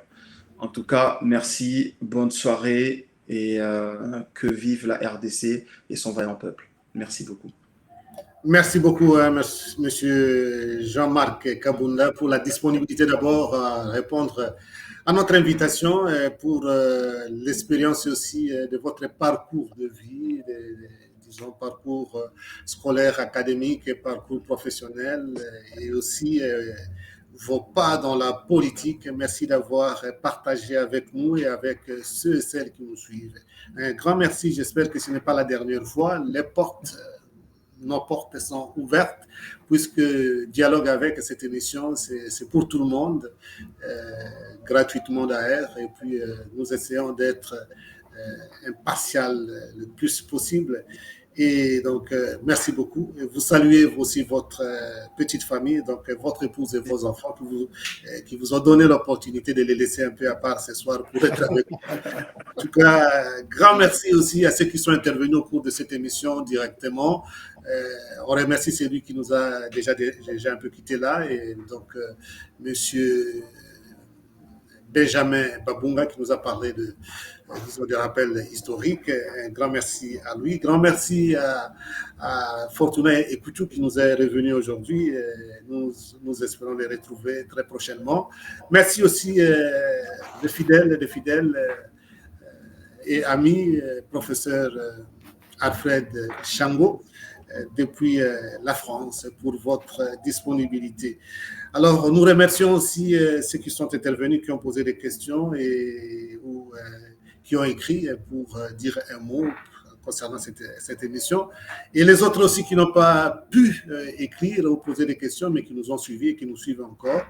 Et vous allez retrouver cette émission demain à partir de 14h pour la rediffusion, puisque le rendez-vous prochain, ça sera mardi, ça sera Dialogue avec Féminin. Nous allons recevoir encore une autre femme, et ça sera donc, je crois que si tout va bien, c'est Patricia Temouni qui va présenter l'émission de mardi. Quant à moi, je vous dis au revoir et bonne soirée pour ceux qui sont dans le même fuseau horaire que nous, ou alors bonne journée pour les autres qui traversent encore leur journée. Au revoir et à très bientôt avec le même plaisir.